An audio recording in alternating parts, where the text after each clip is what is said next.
Hey there! In this quick video, I'm going to show you how to block templates in Google Slides with xFanatical Safe Dock. Google Slides offers a variety of default templates designed to assist users in quickly designing visually appealing presentations.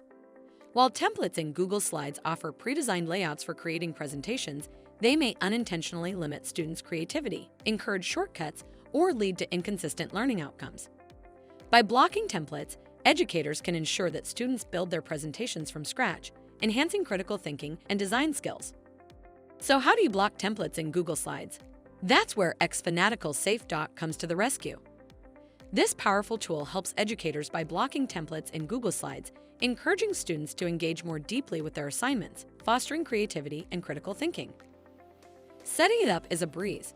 Go to Chrome Web Store page, search for Safe Dock, then click Add to Chrome to add this extension. Once it is installed, by implementing the Block Slides Templates policy, you can remove the template options in Google Slides easily. To know more, please visit xfanatical.com.